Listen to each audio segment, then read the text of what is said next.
scary story kind of thing, which I've not really done before. I won't admit to being a particularly great reader either, so I'm not sure how this video is going to go, whether it's ever going to be uploaded, who knows. And I'm not sure how good these stories are going to be. Well, it's going to be a story because they're pretty long, to be honest, and I don't want to keep this video too long. I'm just scrolling through now as we speak. I'm going to go with this one. This one is called I Met a Demon Named Gary. He really sucks at his job. Yeah, I mean, it's not too long. It doesn't look too long anyway. Oh Jesus, is it? I take it back. It's pretty long, but nevertheless, we'll get right into it. I was jolted upright by the sound of my alarm. The clock reads 6 a.m. I slam my hand dramatically on the snooze button and let out a sigh for no one to hear. Same time every morning, but it never gets easier. I have been an insomniac ever since I was a child, plagued by vivid, detailed, recurring nightmares. It's as if I lived through entire days in some faraway land, only to wake up feeling drained and exhausted and ready for a good night's sleep, one I will never get. I drag myself out of bed and into the shower, getting ready for work in a dazed state, my body on autopilot. Looking in the mirror, I feel sick, seeing the lines on my face, the clear representation of how much time has passed since I've been stuck in this endless loop. The cycle of waking up, going to work, sitting behind a desk in a windowless room until the sun goes down, waiting impatiently for the day to end so I can go home, alone, to do nothing at all. Not daring to think too hard about anything, or to change my dismal routine for fear that to break myself out of the trance of monotony would mean being forced to face the reality of how truly miserable my existence is, how empty, how lonely. Looking away in disgust, I feed my cat and leave for work. The day drags on, they all do, but this one in particular is getting harder to ignore the face in the mirror, the pathetic, sad face that was once dying to be free, that has now given in to the hopeless knowledge that this is how I will live, and how I will die. Day in, down out, day in, day out, wake up, wait for the day to end, restless sleep, repeat. Exhausted, apathetic, hollow. This is what real depression looks like, I think to myself. I had issues with anxiety and thoughts of suicide when I was young. I was angry, frustrated, hurt, scared. I felt overwhelmed by my emotions, trauma, deep suffering. I felt something. There was a fight in me. Even if that fight was directed towards the wrong people at all times. Even if the fear and anger destroyed any relationships I struggled to develop. I felt something. It was loud. Like a constant screaming in my mind. Like a caged animal trying to claw its way to freedom. This fight, this rage, this fire within me is dead. The screaming has been replaced by a silence that is somehow louder. The dark racing thoughts replaced with an even darker void of thoughtlessness. The fire consumed by a cold emptiness. The defense mechanisms I created to tolerate the chaos inside of me may have worked too well. They have quelled the insanity and the rage, the fear and the frustration by hollowing myself out, by emptying my mind and draining my spirit, replacing everything I feel with a numb nothingness, alone in the void, left to learn the hard way that numb, quiet loneliness is worse than any pain this life can throw at you. I would kill myself if I had the energy or drive to bother.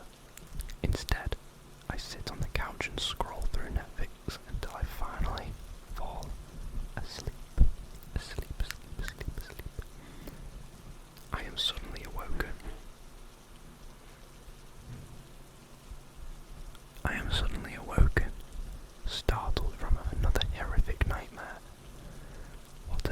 pieces are left of my soul, twisted and distorted through years of my forced repression. Now monsters that haunt me any time I seek a moment of rest. You can't really bury the past. You can try, but it will crawl its way out of the grave to hunt you down. A much greater enemy now than it was when you buried it. In a sudden moment of impulsivity, I grabbed the sharpest knife I own and begin filling the bathtub. This is how it really happens, I think to myself. Less of the drawn-out, planned scenario they show you in the movies. The reason why most surviving families and families talk of a loved one's suicide being sudden and without warning. It is hard to fight the survival instinct ingrained deep in the primal mind of all creatures. The more time you have to think about it, the harder it will be. The guilt will creep in, the fear will overtake the desire to end it. It's a moment of impulsivity, when the fire inside you, the need to be free, the soul that you drowned out through sorrow and a cold apathy towards life, finally wakes up screaming, urging you to make a move, and to do something now, before you fall back into the half-asleep and half-alive state you've been grown so unfortunately accustomed to. I hold the knife to my wrist, just trying to gather the courage to make sure I succeed. The last thing I want is to wake up in a hospital, everyone crying and doting over me. All the worst imaginable kind of attention for someone who lives such a solitary life. Just fucking do it already, I scream at her face in the mirror. Yeah, just fucking do it. Another voice suddenly chimes in. I let out a shriek as the knife drops to the floor.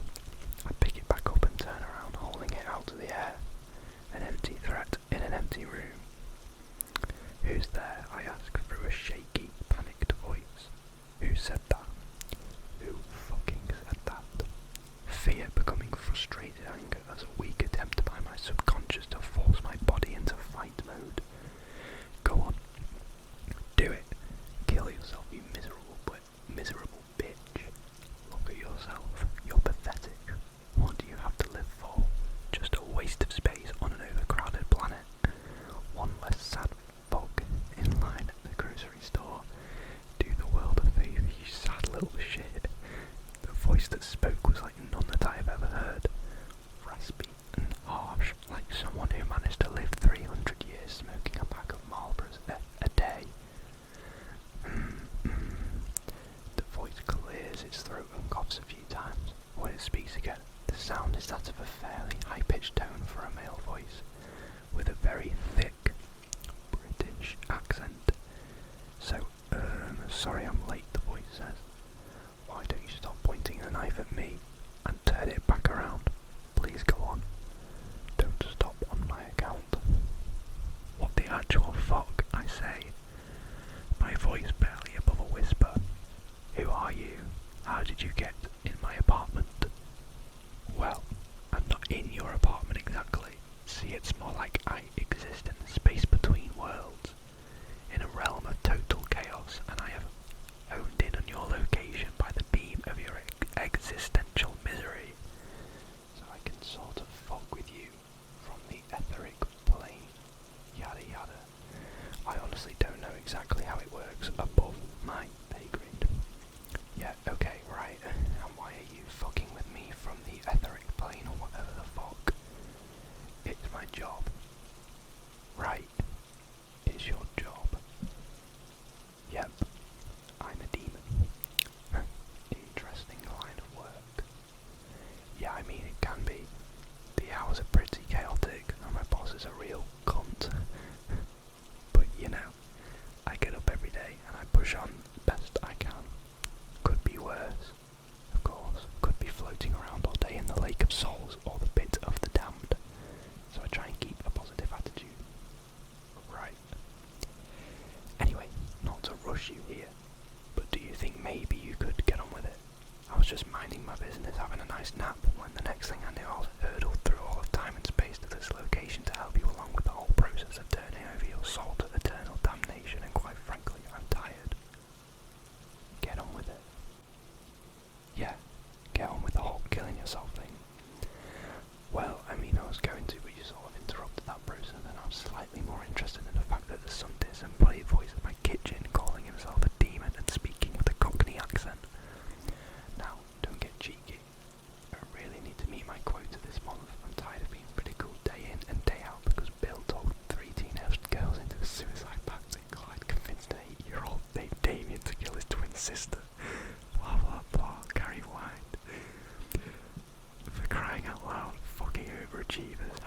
it's talk an 8-year-old into wanting all the attention. At least I'm willing to accept the challenge. And with that I burst into a fit of hysterical, uncontrollable laughter, tears suddenly streaming down my face, not even sure what I found so funny, but unable to stop even when I ran completely out of air. "Stop that. What's so funny?" the demon asked, clearly annoyed. All of this it's just so ridiculous. Got to hand it to that human survival instinct. I was so ready to end it this time. So ready.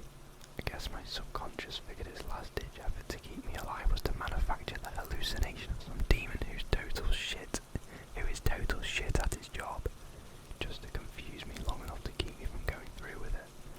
The brain really is fascinating. I should have studied psychology. Whoa, hey, kinda harsh. Maybe I'm not bad at my job. You're just shite at killing yourself. This made me laugh even harder. And screw you for suggesting your tiny little human brain would be able to manufacture someone as complex and clever as myself. More laughter ensued. I'm glad you're finding this all so amusing, but seriously, miss, I have a quota to make, and if I lose another bet to Bill and Ted in the office, they will never let me live it down. I will be demoted to shit shoveler in no time, just shoveling shit into the pit of souls day in, day out, while everyone laughs at poor little Gary for being mediocre in life and mediocre in death, as they just love to remind me. Well, that's not very nice, I said mockingly through my laughter. Yeah, go on then. You make fun of poor stupid old good-for-nothing Gary like everyone else. Oh jeez, sorry Gary, I'm Anna by the way. I'm pretty sure you just called me a good-for-nothing cunt. You should do the world a favour, but I guess we'll just let that slide. Actually, I think I called you a pathetic bitch, but I told you already, I'm just doing my job, Gary said, becoming increasingly frustrated. Yeah, well definitely not well. I think I'd have to agree with Bill and Ted on this one. You may want to put in your 2 weeks notice. Wait a minute, are there really 2 demons in hell taking bets on your failure, whose names are fucking Bill and Ted, I ask him. There is. I immediately burst out laughing again. It's not funny to make my life a living hell. Well, even more so than it already is. No one ever sees my potential. I'm always the butt of some half-witted joke. You were supposed to be my big win. You and Ted's one big fuck up, and I was about to be the one to get you. What are you talking about? Remember when you were like 16 and you started doing a titload of drugs because you were all pissed off at life like a bratty little teenager? Yeah. Right, well that was Ted's influence. He saw you were depressed and in a pretty weakened state emotionally, so he started popping up in your dreams to chase you around so you wouldn't get any proper sleep. Anyway, he just figured the insomnia would drive you mad. He didn't even bank on you turning onto hard drugs just to get some rest. He was quite proud of that one. Thought he had your soul in the bag, so he got complacent and started working on another case. And by the time he got back to check on your status, you had somehow managed to clean up your act. Fucker actually got demoted from office manager for that one. It was hilarious. So anyway, thought it would be my big moment if I managed to be the one to take you down. For someone so frigging pitiful, you have a surprisingly resilient soul, unfortunately for me. Or you're just shit at your job, man. Well, thanks a lot. Believe me, if I could take another job I would. This is the best it gets for a demon in hell. It is still hell after all. Sounds more interesting than my job. I mean, yeah, probably is. So, yeah. I mean, this has been an alright little chat and all, but can you please just get on with it, the demon? The demon pleaded with Anna. I would really like to get back to my nap. I mean, sorry dude. It was kind of on a whim, an impulsive decision. I'm not really in the mood to kill myself anymore. Damn it. Honestly, I haven't laughed that hard in years. If anything, you prevented my suicide if the whole demon thing doesn't work out for you.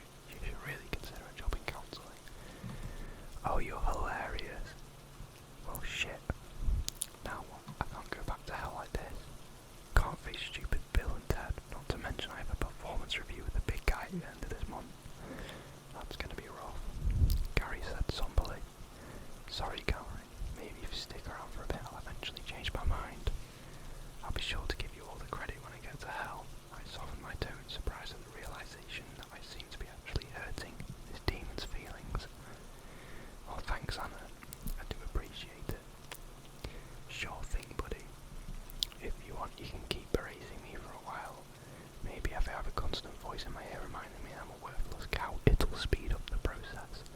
Yet doubtful. Not even an overqualified demon such as myself could talk more shit on you than you do already. You're so mean to yourself. What could I possibly say to top it? Fair point. Let's see. You're ugly. Stupid. Nobody loves you and you're kinda short, I guess. Yeah, sorry Gary, that's not gonna cut it. You probably should have left me alone. I was already doing a pretty good job of talking to myself into an early grave before you came along. So no offense. But considering you really do make a terrible demon, I have to ask, how exactly did you become one? Are demons just born that way, or was it some weird voodoo curse or some shit? Nice of you to ask, Anna. No one's ever really asked me before how I got into this line of work. It began a long time ago when I was a boy. I used to be human once too, believe it or not. You certainly wouldn't know by my appearance, but no, we're not born this way. At least I wasn't. Can I see what you look like? It's pretty bad. You're not gonna like it. I'm ugly as sin. Literally. Oh, go on, Gary, don't be shy. Okay, look in the mirror. I should be able to appear to you there.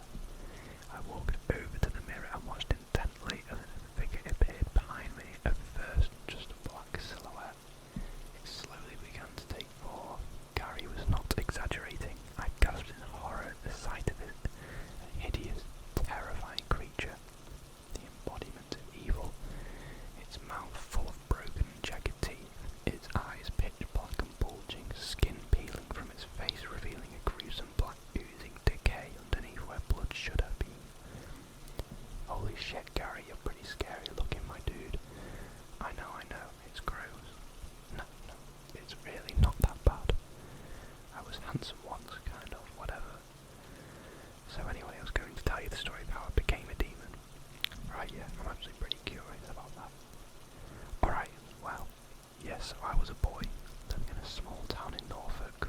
My dad was an arsehole. My mum was alright. I had a decent childhood for the most part, except for all the ruddy turd of a neighbour I was unfortunate enough to live next to.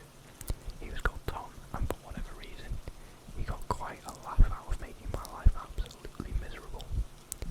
But why? No idea, honestly. Never did a single thing wrong, that kid. Guess he was just one of those assholes who got off on picking on people. Always trying to one-up and make himself feel superior. He had quite the complex, that Tom. Anyway, whenever I'd be playing in the yard trying to mind my business, enjoying myself, Tom would come over and make some sort of challenge out of what I was doing, telling me I was shite and he could do it better. He would challenge me to a race, push me to the ground midway through and still brag about it in the most obnoxious way about how he won. That sort of push your buttons hard kind of bullshit. I knew it was just stupid kid shit, but I was a kid too and it really started to get to me. I hated him, I really did. I honestly wish I hadn't allowed him to take up so much space in my head. But that fucker really got under my skin, you know. Yes, I do know. Some people just seem to think the smaller they can make you feel, the bigger and better it makes them, I told him. Yep, that was Tom. Always belittling me, as if that somehow made him the better man. It was bad, but I could deal with it. Until Sarah moved into the small farmhouse down the way. Sarah, from the moment I saw her, I loved her. She was beautiful, blonde hair, blue eyes, perfect. And she was kind too, very kind to me. We became friends instantly. We would take long walks together. We could talk and laugh for hours. I loved her more than anything.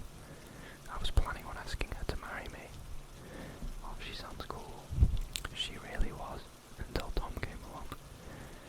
Took his grubby little hooks into her.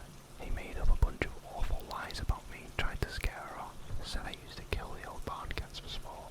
I was cruel to other kids when they were young. Might as well have been describing himself when he talked about me. I don't understand why she believed him. She knew me, but he was a cunning fucker who wormed his way into her ear and implanted himself in her head.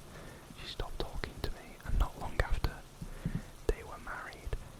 Oh shit, Gary, that's awful. I'm sorry, man. The worst part was, he didn't even love her. He didn't care about her at all. He only did it to hurt me. I will never understand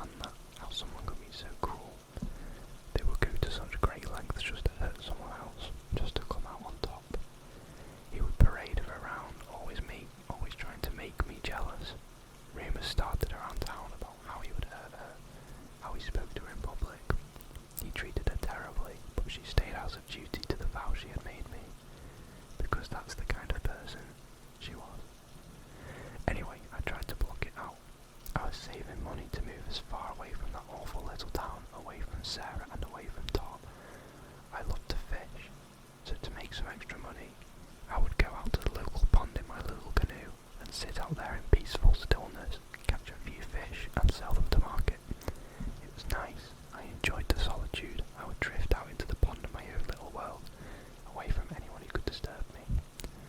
So of course, Tom hated that. He hated that I had found something that I enjoyed, that I was good at, better than him, and he knew it. So one day he came to me with a bet. He offered me more money than I made in a week if I could catch a larger fish than he could. I tried to refuse. I did not want Tom spoiling my happy little world on the pond, but I needed the money and I knew I would win. I wanted to take his money and use it to make my grand exit, so I accepted. Oh boy. Yep. The next day we went out in my canoe. I tried to block him out as he taunted me. The sound of his voice alone was enough to make my blood boil. "Shut up, Tom," I repeated to him over and over. But the more frustrated I became, the more he prodded, revelling in knowing that he was getting under my skin. But he hadn't caught a single fish. I had caught about 5 already. I turned the tables, began to laugh, and reminded him for all of his shit talking, it seems we had found something I could do better, something he couldn't cheat at to win, like he did when we were kids, and I could see that he was getting angry, and this fueled a sick sense of pleasure deep inside of me. In that moment I finally understood how Tom felt all the time. This was the only sense of pleasure he knew how to derive from life, and then from this brief moment of empathy I actually pitied him. Glad that I could find peace in my heart and joy from something as simple as fishing, while all he felt was rage and need to hurt other people to make himself feel better. But like I said, the moment was brief, and then there was a bite and a sharp tug on my line. I could tell it was a big one. It took me at least 10 minutes to reel it in. It nearly tipped the boat as I tried to swim down to safety in deeper water. But when I finally pulled up, it was beautiful. A massive fish, larger than any I had ever caught in that pond. I laughed and of course rubbed it in Tom's face that it was time to go home, that there was no way you could catch a larger one than that. I carefully removed the hook, getting ready to toss it back into the pond. Aren't you going to sell it to market?" Tom asked. "No way. Sure, I can make some decent money off a fish this size, but this beauty deserves to be free. This big guy's been in a pond for a while to get this size, and no one has managed to catch him until now. I would let him continue breeding so there'll be more like him in the future, for someone like me to enjoy, because unlike you, Tom, some of us are able to enjoy things like fishing, like the compassion of a good woman, like the warmth of the sun. Some of us can feel joy without needing to cheat and steal it from others.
of a face, damned for an eternity, doomed to live out my biggest sin over and over, to exist in a state of constant rage, taking out on all those tortured souls, misdirecting my own misery onto them, damned to be, well, Tom basically. God definitely has a pretty fucked sense of humour. Meanwhile, stuck at the office with a whole bunch of other assholes just like Tom, just like me. The worst part being, I can't find Tom. It's been like 100 years at least, and I can't fucking find him down there. I swear to God, if that arsehole made it to heaven. Gary, wow. I'm so sorry. That really does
so sorry, I truly am. Please, Jesus, have mercy, please forgive me.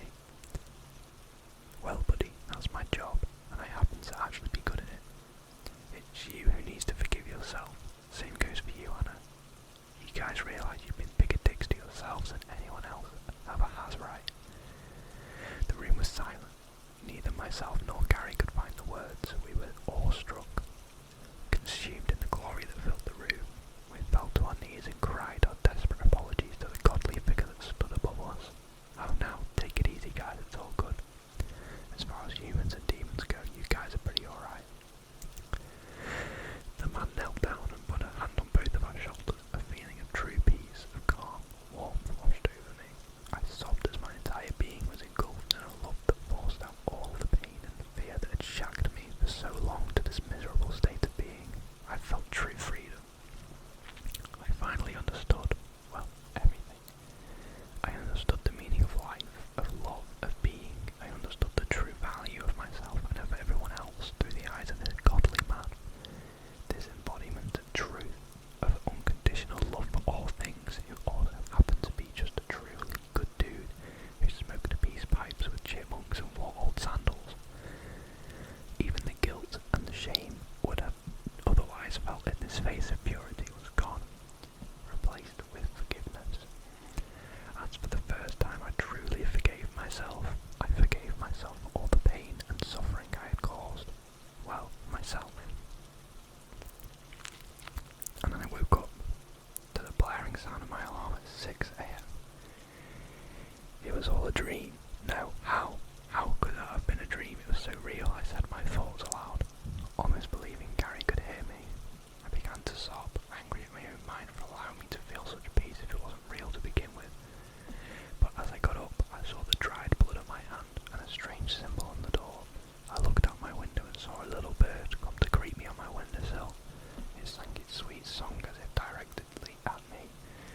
I smiled at the little Jesus bird, and the first real smile I had felt on my face in a long time. I decided in that moment that I would make it real, that I would live the rest of my life in appreciation of all the glory and wondrous joys of this world, knowing that good or bad, all things in life are experiences to be had, that even in times of sadness, I would rather be sad than numb, and in times of frustration, I would seek out the things that brought my joy and peace. I found to be kind to others and to be kind to myself. And I kept that promise. I decided to live the fullest life I possibly could. I met a man and I was married. I had 3 children who I loved unconditionally. I had found a deep happiness inside of myself that couldn't be broken even in the face of hard times. For years I volunteered at the local animal shelter. I had found the true sense of joy that comes from living in service to others, broken free from the cage of solitude I had spent the start of my life in. I was truly fulfilled. But once in a while I would think of Gary. I would look in the mirror and say his name, waiting for his ugly ass face to appear, but he never did. I wondered what became of Gary, if he was shoveling his shit, or if perhaps he'd been promoted since then, maybe given some bat wings and the freedom to fly around instead of having to climb jagged mountains over lakes of fire and the like. I hoped so. I wished I could have thanked the demon who saved my life. I was in deep thought about Gary when a call came into the animal shelter. The blind owner of a 10-year-old service dog had passed away, and his family was bringing in him. I knew it was not likely they would find a new home for an old dog. I tried not to be angry at the family of the man who refused to care for the dog of their lost loved one. In his golden years, I chose a bed for him and placed a warm blanket and toys and treats around the cage, trying to make it as comfortable as possible. I would make sure he felt safe and cared for, loved. The dog was brought in soon after, a beautiful black lab with bright, inquisitive eyes. According to the family, he had been a wonderful service dog, incredibly intelligent, a true friend to its owner, and the only reason the man was able to live out his life safe at home, instead of some awful facility. I bit my tongue and kept myself from the well then why didn't you have a heart and take him home with you? He's probably even more devastated than you are about the death of his owner. Comment that I was dying to make, but I just smiled and kept quiet. I took the dog back out, allowing him some time to play in the sun before putting him back in his pen. He ran around for a moment, releasing excess energy, and then he ran right to me. I scratched behind his ears, and as he looked